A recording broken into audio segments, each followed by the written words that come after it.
Hari ini 8 Januari 2022, Pastor Herianto Tarji akan menyampaikan kebenaran firman-Nya.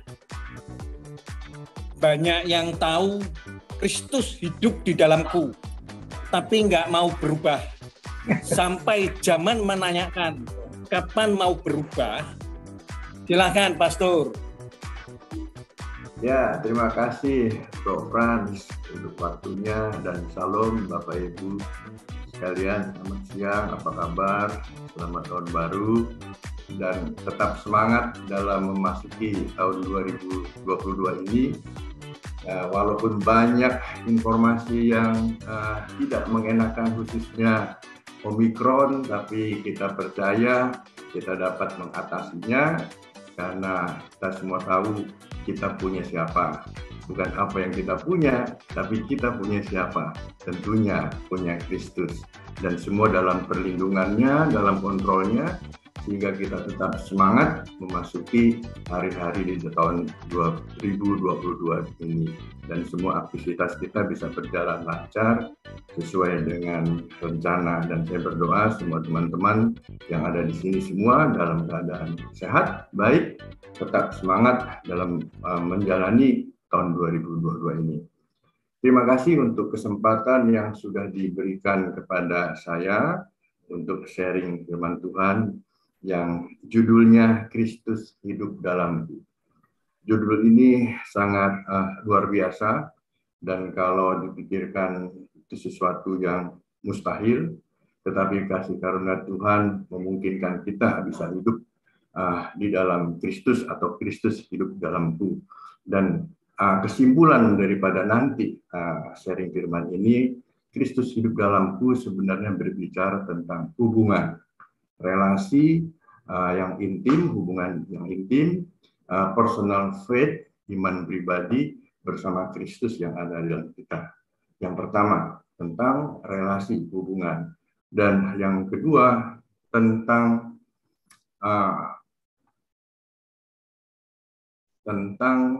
bahwa hukum Taurat, aturan-aturan agamawinya sudah tidak berlaku lagi.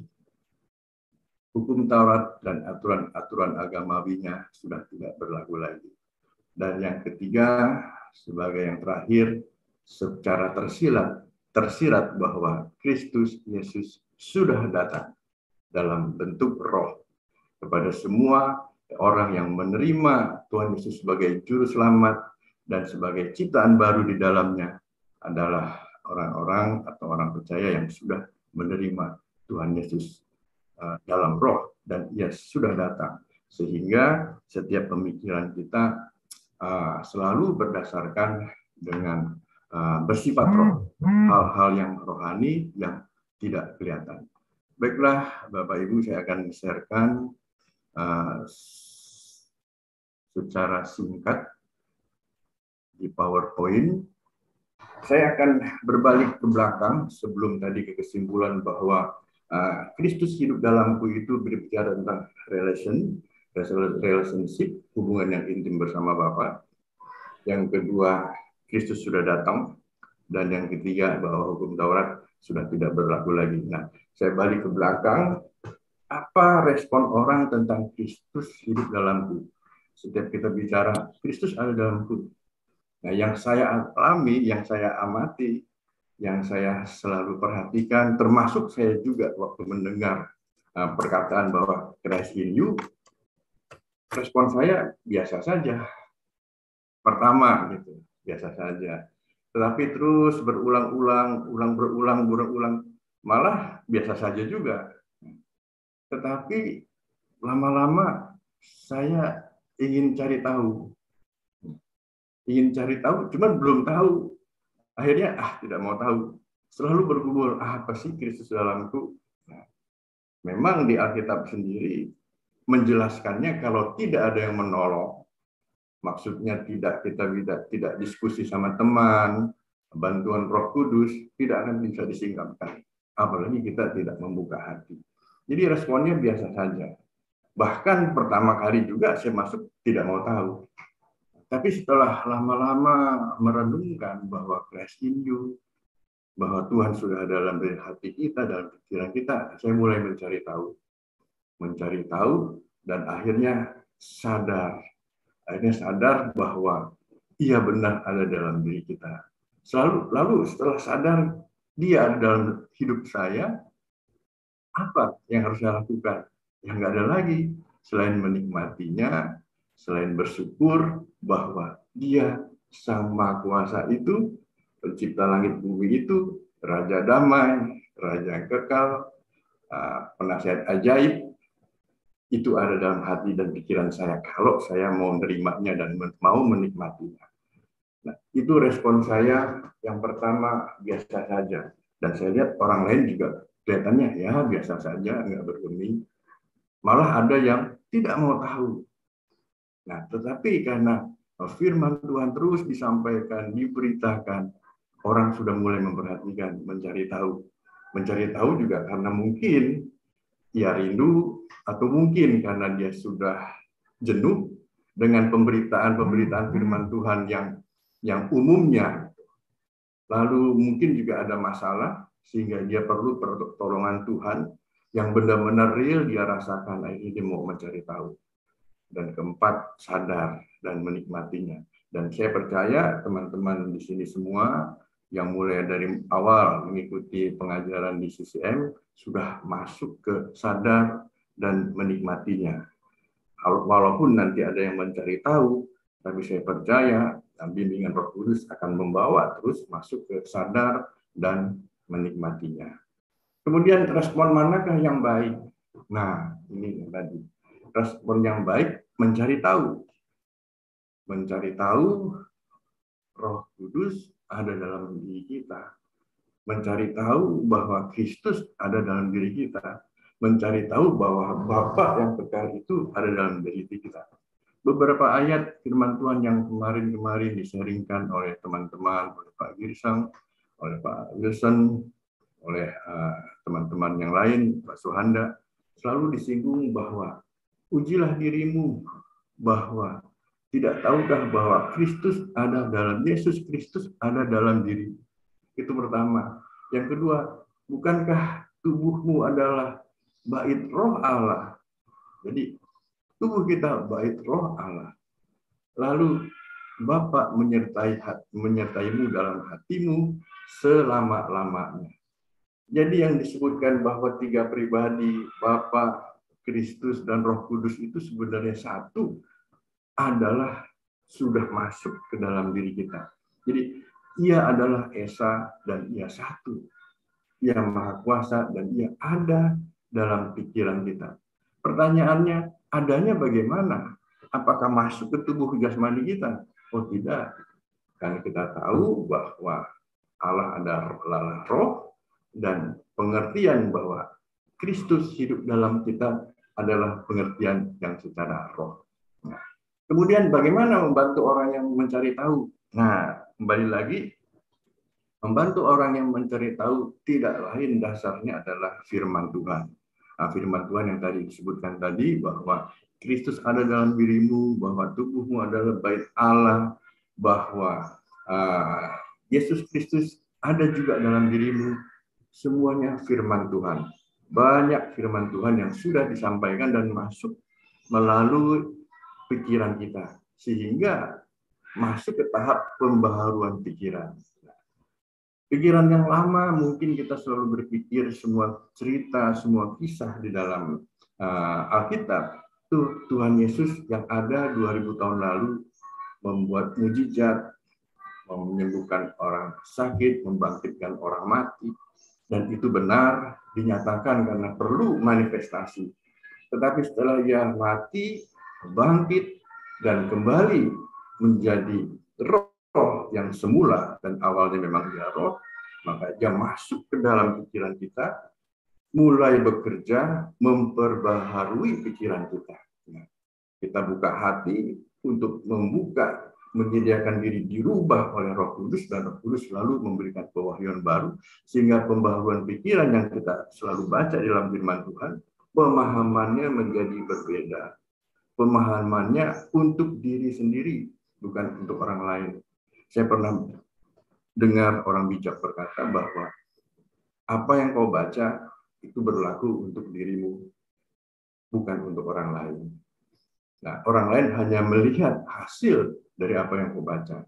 Jadi firman yang hidup itu masuk memanifestasikan dirinya sendiri dalam tindakan hidup kita sehari-hari, sehingga orang lain bisa melihat bahwa kita disertai Tuhan, bukan oleh kekuatan kita sendiri, tapi firman yang ada dalam hidup kita itu yang memanifestasikannya. Nah, yang kedua, bagaimana meneguhkan, kemudian bagaimana menemukan orang yang sadar dan menikmatinya. Ya, seperti teman-teman sekarang ini, saya percaya sudah masuk ke tahap sadar, Kristus ada dalam kita, Christ in you, Christ in me, Christ in us, dan menikmatinya. Pertama, firman Tuhan. Kita nggak bisa jauh dari firman Tuhan untuk meneguhkan iman kita, untuk membuat kita bertumbuh, berbuah 100 kali, 60 kali, 30 kali. Hanya firman Tuhan, tidak ada yang lain. Dan kedua, bersyukur. Karena apa? Karena setiap kali pewahyuan yang baru masuk dalam hati pikiran kita, kita hanya bisa, ya Tuhan, thank you, saya ngerti, saya bersyukur. Ya Tuhan, terima kasih, saya bersyukur. Maksudnya ini. Teman kita berbicara, menelpon kita, mengungkapkan lagi satu ayat, begini maksudnya, dapat lagi hal-hal yang baru. Terima kasih. Akhirnya begitu berlimpah ucapan syukur dalam hati dan pikiran kita. Bukan tindakan, tapi pembaharuan pikiran. Nah, inilah yang dinikmati, yang saya percaya bisa meneguhkan semua teman-teman yang sudah masuk ke tahap sadar dan menikmati bahwa Kristus ada di dalam diri kita. Nah, yang ketiga, bagaimana supaya kita meneguhkan diri sendiri, orang lain, supaya sadar bahwa Kristus ada dalam hidup kita semua orang percaya, adalah membagikannya, men-sharingkannya, sehingga kita bisa menebar benih-benih roh itu. Kita tebar roh, kita akan menuai roh.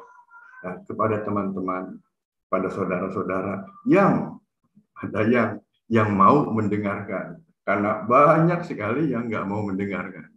Pemahamannya hanya masih pemahaman yang literal, yang jasmani, yang fisik, tetapi masuk ke roh mereka anggap kita aneh. Jadi jangan kecewa, jangan berhenti, selalu men-sharingkan bahwa Kristus ada dalam setiap kita orang yang percaya. Pertama, yang membantu yang mencari tahu. Dasar firman Tuhannya adalah Yohanes 4 ayat 24 yang berkata bahwa Allah itu roh, dan barang siapa menyembah Dia harus menyembahnya dalam roh dan kebenaran. Ya, Allah itu roh. Allah itu hanya bisa dirasakan, hanya nggak bisa dikatakan seperti kita makan makanan yang manis. Dibilang manis kalau nggak coba sendiri nggak bisa, karena gula itu memang manis. Jadi nggak bisa dikatakan. Jadi Allah itu roh, tapi hanya bisa kita lihat ada hasilnya. Cuman nggak bisa diungkapkan karena keterbatasan perbendaharaan kata kita untuk mengatakan bahwa Allah itu roh, nggak bisa yang dilihat. Tapi sebenarnya kalau jeli kita bisa rasakan. Dan barang siapa menyembah Dia harus menyembahnya dalam roh dan kebenaran.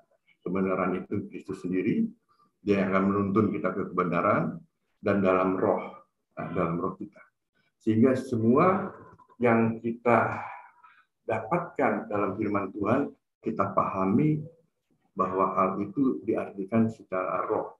Karena kita tahu setiap ayat, setiap kata mempunyai pengertian dua, selalu mempunyai dua pengertian berpasang-pasangan. Jasmani, rohani, siang malam. Jadi kita pakai itu hal-hal yang untuk menentukan maksud firman Tuhan itu, yang jasmaninya bagaimana, yang rohnya bagaimana. Nah, kadang-kadang membingungkan, tetapi karena kita banyak teman, ada komunitas untuk saling bertanya, kita bisa bertanya dan saling meneguhkan. Yang pertama, firman Tuhan untuk mencari teman yang masih mencari tahu. Nah, Kemudian firman Tuhan yang kedua, 2 Korintus 13 ayat 17 dikatakan, sebab Tuhan adalah roh, Dan di mana ada roh Allah, di situ ada kemerdekaan. Allah itu roh. Di mana ada roh Allah, di situ ada kemerdekaan. Kemerdekaan dari apa? Kemerdekaan dari pemahaman-pemahaman, dari pengertian-pengertian hukum Taurat yang mengikat kita, yang membelenggu kita, sehingga kita masih terkungkung dalam ikatan-ikatan dosa. Jadi kemerdekaan dari pemahaman secara roh, bahwa kita tidak lagi terikat oleh aturan-aturan agamawi. Karena roh Allah ada dalam diri kita, mengajar kita melepaskan semua belenggu-belenggu pikiran, pemahaman yang selama ini mengkungkung kita. Karena Allah itu roh. Ia bebas, kita menyembahnya tidak ada waktu, tidak perlu diikat oleh aturan waktu, tempat, dan sebagainya. Karena ia adalah roh. Luar biasa Bapak Ibu. Saya kira Bapak Ibu semua sudah mengerti hal ini, hanya tinggal menikmatinya. Kemudian membantu orang yang mencari tahu itu pembaharuan pikiran yang tadi disebutkan bahwa Roma 12 ayat 2 dikatakan, janganlah kamu menjadi serupa dengan dunia ini, tetapi berubahlah oleh pembaharuan budimu, sehingga kamu dapat membedakan manakah kehendak Allah, apa yang baik, yang berkenan kepada Allah, dan yang sempurna. Biasanya kehendak Allah itu adalah roh yang selalu kayaknya seperti nggak enak. Tapi kehendak dunia, daging, kayaknya lebih enak. Umpamanya saya ingin pergi ke kantor jalan yang sepi, cari-cari di Google Maps. Ternyata ada yang biru, saya lewatin walaupun muter-muter jauh. Tetapi ada yang jarak dekat, yang gambarnya merah semua. Nah, saya ikutin, mana saya harus nentuin yang mana. Nah, kalau ngikutin akal, saya ambil yang biru. Nah, lalu yang merah pasti macet. Akhirnya saya ikutin yang biru. Ternyata yang biru itu jauh sekali. Nah, karena itu keinginan saya yang biru. Ternyata yang merah itu hanya sebentar.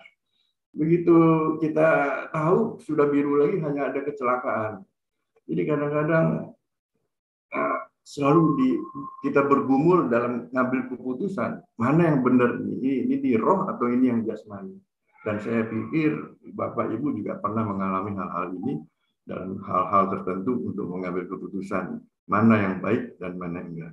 Dan itu yang kita latih untuk membaharui pemikiran, mulai yang jasmani beralih ke yang rohani, sehingga kita gampang mengerti maksud Tuhan yang tertulis dalam firman Tuhan.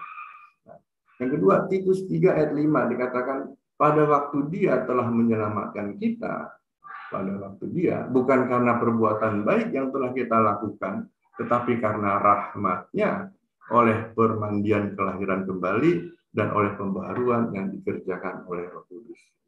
Jadi, Bapak Ibu sekalian, selain kita juga punya keinginan rindu untuk membaca Alkitab, untuk merenungkan, tetapi yang paling penting sekali adalah pembaharuan, pengajaran yang dipimpin oleh Roh Kudus.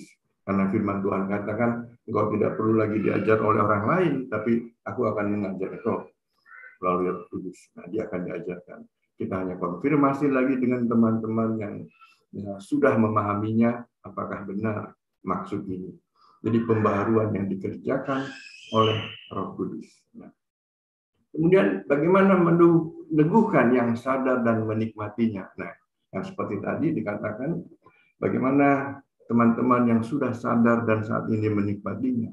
Kembali firman Tuhan.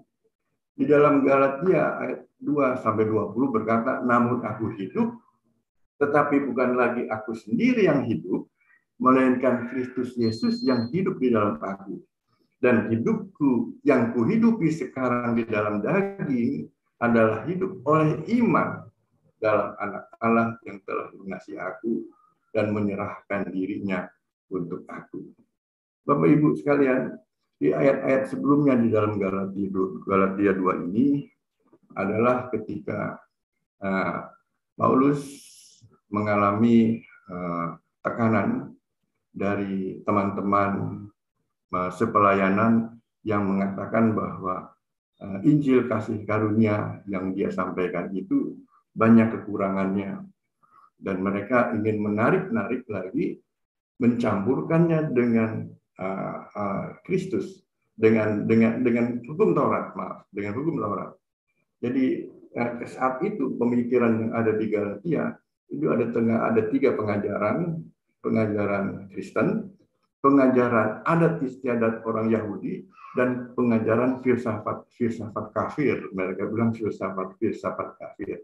Nah, itu mereka ingin susupkan, sehingga Paulus berkata bahwa aku sudah mati oleh hukum Taurat, untuk hukum Taurat. Jadi ia sudah mati, dia sudah meninggalkan. Dan hidupku yang hidup ini adalah hidup untuk kasih karunia, hidupku untuk Kristus. Jadi Kristus yang hidup dalam aku, ini yang saya pakai untuk sharing hari ini.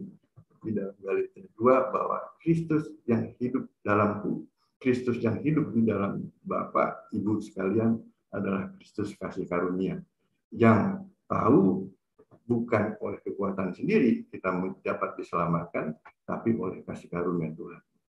Karena hukum Taurat yang berdasarkan dengan tindakan kita, dengan kekuatan kita, dengan kelakuan kita, sudah dikuburkan karena tidak akan bisa menyelamatkan. Tetapi keselamatan itu datang hanya karena iman kepada Kristus Yesus. Hidup hanya oleh iman kepada Kristus Yesus, itulah yang menyelamatkan. Jadi bersyukur kita hanya merubah mindset kita, tidak dengan kekuatan sendiri, merubah mindset kita bahwa iman kepada Kristus itulah yang menyelamatkan, bukan dengan kekuatan kita. Dan itu perlu ditabur, perlu dibersihkan oleh firman Tuhan yang setiap saat Bapak Ibu dengar dari semua teman-teman hamba-hamba Tuhan. Nah, kemudian bagaimana meneguhkan yang sadar dan menikmatinya? Yang tadi saya sampaikan, bersyukur.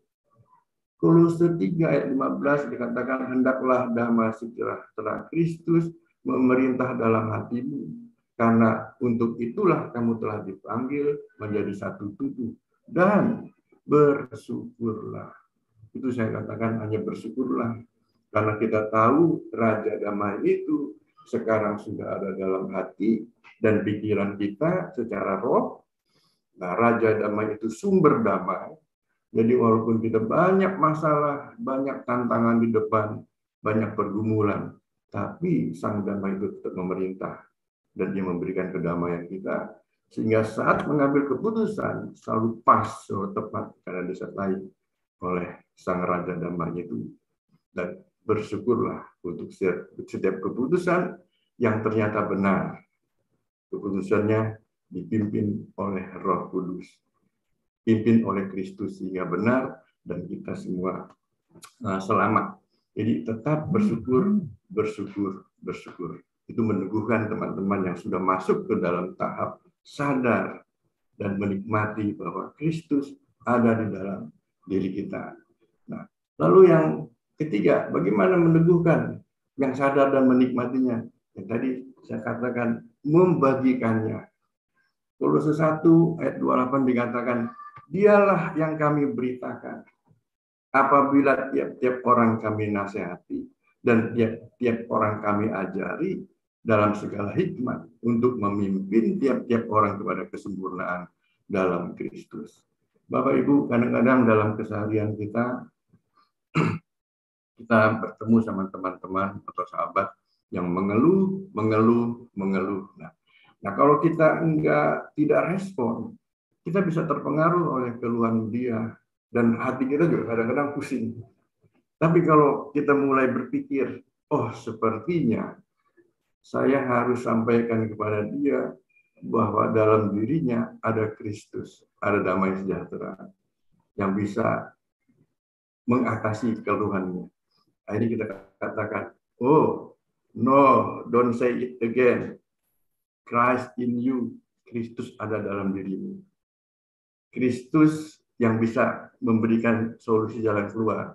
Memang kelihatannya nggak langsung, tapi dia bisa memakai orang-orang di sekitarmu yang menyampaikan solusi ini yang harus diambil, solusi ini yang dijauhkan, dan diajari diajari lagi bahwa Kristus tetap menyertaimu, menyertai dalam segi hal, terutama dalam mengambil keputusan, sehingga tidak salah, dan juga memimpin tiap-tiap orang untuk belajar, untuk menuju hari demi hari, pemahamannya dirubah dalam Kristus. Saya dalam pelayanan kematian pernah di sharing atau orang konsultasi tentang hal-hal yang sedih, ya, karena memang mereka dalam keadaan duka, tetapi tugas kami adalah menghibur bahwa semua orang yang ditinggal oleh orang yang dikasihi pasti sedih. Tidak ada yang tidak sedih, tidak ada yang bahagia. Mulai dari Abraham, mulai dari Yusuf, bahkan dari mulai Tuhan Yesus sendiri. Dan setelah mengetahui bahwa kematian orang yang kita kasihi itu adalah sesuatu yang pasti, yang wajar, dan kembalinya juga kita tahu kembali kemana, kembali ke rumah Bapa yang pas, untuk apa lagi kita khawatir? Sakit penyakit bukan dari Tuhan. Sakit penyakit adalah dari si jahat, dari alam, ya, dari kesalahan orang itu sendiri, bukan dari Tuhan. Kalau dari Tuhan, ya percuma Tuhan Yesus menyembuhkan orang sakit, ya, menyembuhkan orang buta, menyembuhkan ini, menyembuhkan itu, membangkitkan orang mati. Tidak. Tetapi kematian adalah satu kepastian, kegenapan. Karena dalam pengkhotbah dikatakan ada waktu untuk lahir, ada waktu untuk meninggal. Jadi itu yang saya selalu hiburkan, diberitakan, jangan khawatir. 1 minggu mungkin kita berduka, tetapi berikutnya setelah teman-teman dekat, teman-teman kantor, keluarga semua jauh dari kita, ada satu pribadi, Tuhan itu sendiri yang selalu memberikan penghiburan dalam hatimu, dalam pikiranmu, sehingga kita dikuatkan. Dan pengalaman banyak, setelah mereka mengalami kedukaan, hidup mereka bersemangat lagi, bangkit, tidak ada waktu lagi untuk mengurusi papanya, mamanya yang di rumah sakit. Jadi mereka fokus lagi ke pekerjaan, sehingga mereka bangkit lagi dan keadaannya lebih baik pada saat waktu itu. Dan itulah yang kami beritakan, bahwa Kristus ada dalam dirimu, yang bisa mengajarimu sendiri, yang bisa memimpinmu sendiri. Itu kita meneguhkan. Nah, saya berkata itu kepada mereka, ya saya sendiri diteguhkan.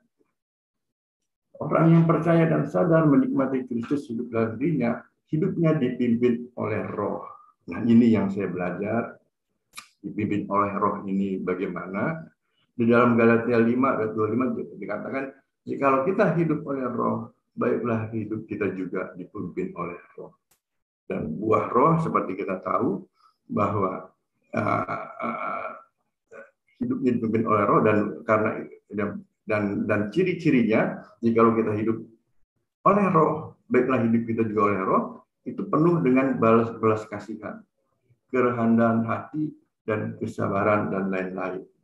Kadang-kadang saya tidak sadar, mungkin karena sukacita, ada timbul sedikit kesombongan bahwa Christ in you, Christ in me.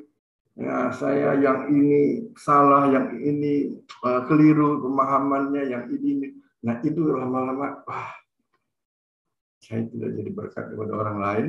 Ya, saya harus sabar, punya kerendahan hati, saya penuh belas kasihan. Karena itu tidak sengaja, karena itu luapan kebanggaan, luapan sukacita karena Kristus ada dalam diri kita, sehingga waktu membagikan ke teman itu bersemangat dan tidak menyelami pemahaman teman itu berbeda atau belum sampai ke tahap itu, sehingga mereka lari, mereka pergi. Nah, itu saya belajar bahwa hidup dipimpin oleh Roh, dan Roh itu penuh dengan belas kasihan, kerendahan hati, dan kesabaran.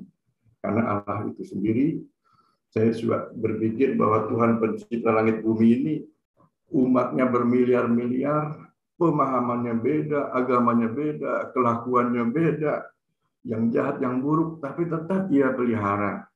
Pagi-pagi tetap dikasih matahari, tetap dikasih makan, dikasih rezeki, malah yang bejat-bejat semua dikasih Tuhan lebih baik keadaannya daripada yang takut Tuhan. Saya pikir Tuhan sabar. Nah, mindset ini yang saya kali ikutin. Kalau kita sudah dipenuhi oleh Roh Allah, kenapa kita nggak ambil karakter Tuhan? Walaupun kita nggak mampu, karena itu dia punya karakter itu. Tapi setidaknya kita adjust, kita sesuaikan mindset kita dengan Roh Kudus itu. Penuh belas kasihan, kerendahan hati, semua ketidaksabaran, ketidaksempurnaan teman-teman kita terima. Seperti Tuhan juga menerima kita apa adanya. Kolose 3 ayat 12 dikatakan, karena itu sebagai orang-orang pilihan Allah yang dikuduskan dan dikasihinya, kenakanlah belas kasihan, kemurahan, kerendahan hati, kelemah lembutan, dan kesabaran. Nah, dikenakan Allah berarti dulu kita nggak dikenakan. Dulu kita mungkin nggak dikenakan, tapi Rasul Paulus kata-katanya kenakanlah belas kasihan, kemurahan. Dulu mungkin kita lupa, walaupun tahu belas kasihan dan kemurahan, tapi kenakanlah, karena engkau sudah menjadi pilihan Allah. Kenakanlah belas kasihan, kemurahan, kerendahan hati, kelemah lembutan, dan kesabaran. Galatia 5 ayat 22 dikatakan, tetapi buah roh ialah kasih, sukacita, damai sejahtera, kesabaran, kemurahan, kebaikan, kesetiaan. Nah, kalau dengan kekuatan kita, kalau kita berpikir ini bukan nggak bisa, manusia nggak bisa melakukan ini. Karena itu buah roh, rohnya sendiri huruf besar, itu buahnya Roh Kudus, buahnya Allah. Allah itu ya penuh kasih, sukacita, damai sejahtera. Kita nggak mungkin bisa. Kesabaran, kemurahan, kebaikan kita nggak mungkin bisa kalau nggak kita masuk atau kalau nggak roh itu masuk sendiri dalam hati dan pikiran kita yang memberi kita kekuatan seperti kelemah lembutan, penguasaan diri. Tidak ada hukumnya tentang hal itu. Kita nggak mungkin punya penguasaan diri karena kita masih daging. Tetapi karena ada roh Allah yang ada dalam hati dan pikiran kita, yang selalu ditaburi oleh informasi firman Tuhan tentang roh Allah, kita bisa menguasai diri. Jadi untuk teman-teman yang sudah masuk ke dalam sadar dan menikmati Christ in you, Christ in me, saya pikir sudah bisa menyesuaikan men-set mindset-nya dengan buah roh itu. Kelemah lembutan, penguasaan diri. Dan pekerjaannya, dan yang ketiga, kalau sudah Christ in you untuk teman-teman yang sudah sadar, kalau diberi tanggung jawab, pekerjaannya maksimal, excellent. Karena Roh Kudus yang melakukannya, yang memberikan nasihat, yang menyempurnakannya semua. Jadi tidak asal-asalan. Karena kita bilang kita anak Tuhan, ya berarti pekerjaan kita sudah seperti, bukan sama dengan Tuhan, tapi seperti untuk Tuhan. Nah, Pak Girsang selalu katakan, Kolose 3 ayat 23, apapun juga yang kamu perbuat, perbuatlah dengan segenap hatimu, seperti untuk Tuhan dan bukan untuk manusia. Itu seperti untuk Tuhan. Jadi kita perlakukan manusia, apa yang kita lakukan, kita menghargai manusia seperti untuk Tuhan. Apapun dikerjakannya, kita mulai apresiasi untuk pekerjaan orang-orang di sekitar kita. Kita menghargai mereka, kita melakukannya dengan segenap hati. Nah, itulah ciri-ciri orang yang sudah sadar, sudah menikmati Christ in you, sehingga Tuhan bisa melihat dan mempercayakan kita lebih lagi. Dan orang lain tidak selalu berkata, what next? Apa dong? Enggak ada yang dilakukan. Tapi mindset kita berubah. Karena kita melakukan seperti yang kita lakukan sekarang ini. Pekerjaan di kantor kita, pekerjaan yang bisnis, tetapi mindset kita udah mindset kerajaan Allah, udah mindset roh Allah ada dalam diri kita, sehingga sedikit berbeda dalam satu mengambil keputusan dan orang lain bisa menilai. Nah, yang keempat, bersukacitalah. Filipi 4 ayat 4 dikatakan, bersukacitalah senantiasa dalam Tuhan. Sekali lagi kukatakan bersukacitalah. bersukacita. Kenapa? Ya karena Sang Penebus, Tuhan Maha Kuasa, Penasehat ajaib, Raja damai, Bapa yang kekal, ya sudah ada dalam hati dan pikiran kita. Kadang-kadang saya mikir, untuk apa saya mengeluh, untuk apa saya bingung. Nggak ada artinya, malah bersyukur. Jadi tetap bersukacitalah, karena kita pembawa kabar baik. Nah, kalau yang bawa kabar baiknya tidak bersukacita, gimana mau kita membawa kabar baik? Jadi Paulus katakan bersukacitalah senantiasa. Paulus berkata gini dalam penjara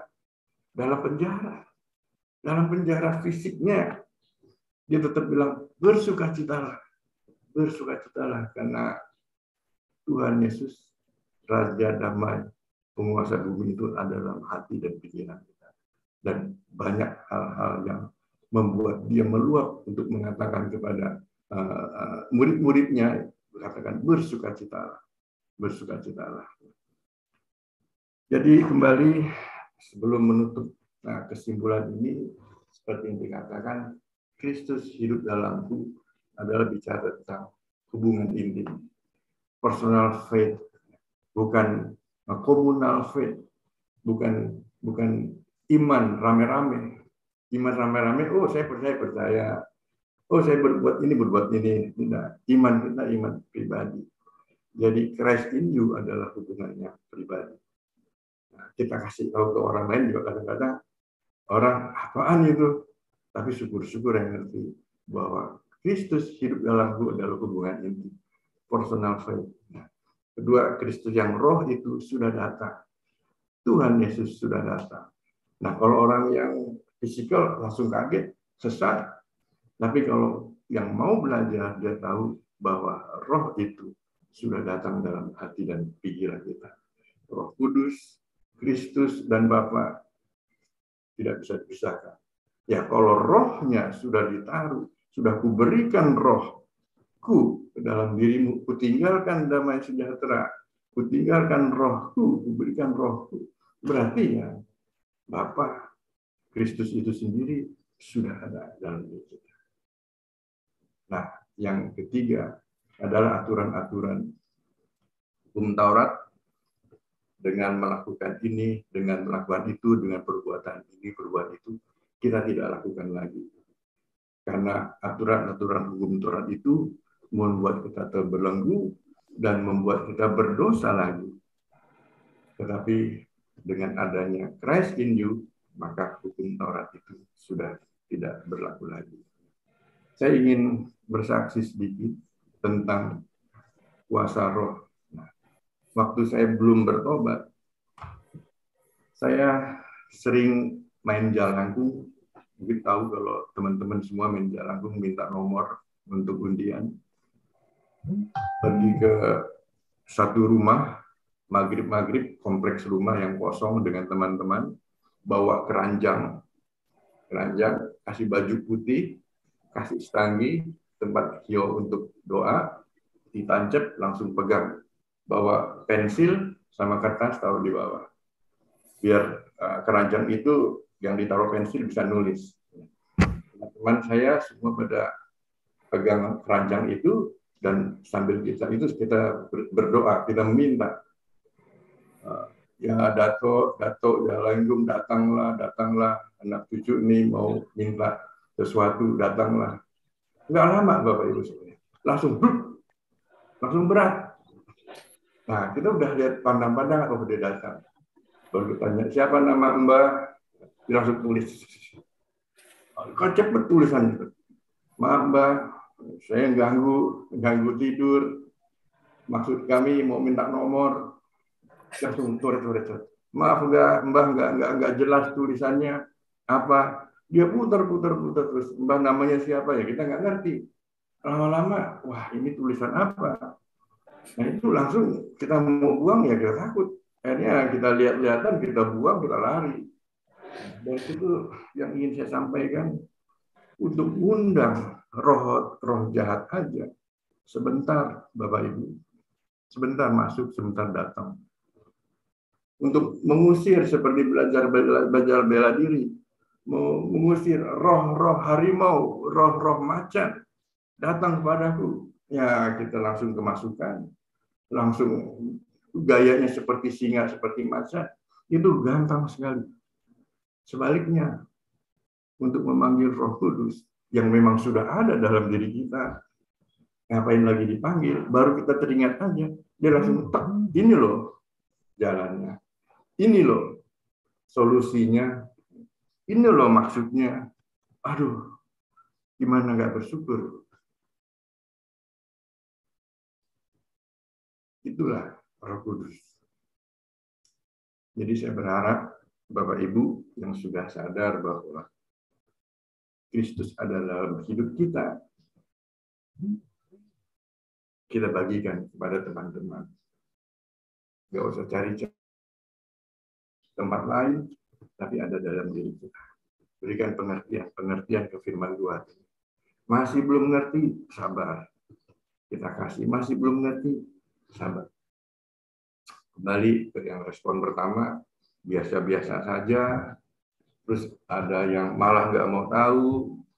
Nah, yang mencari tahu, ini yang kita dekati, yang kita gapai untuk kita bagikan, bahwa Kristus yang berharga itu, harta karun yang berharga itu ada dalam dirimu, dalam pemikiranmu, dalam hatimu yang mengubah hidup.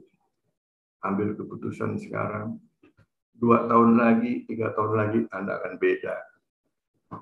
Keluargamu akan beda. Semuanya akan beda. Selalu dalam kontrolnya. Sekian firman Tuhan, kiranya memberkati kita semua. Amin, amin, amin. Amin, amin, amin. Terima kasih Pastor Heri atas pemaparan firman-Nya.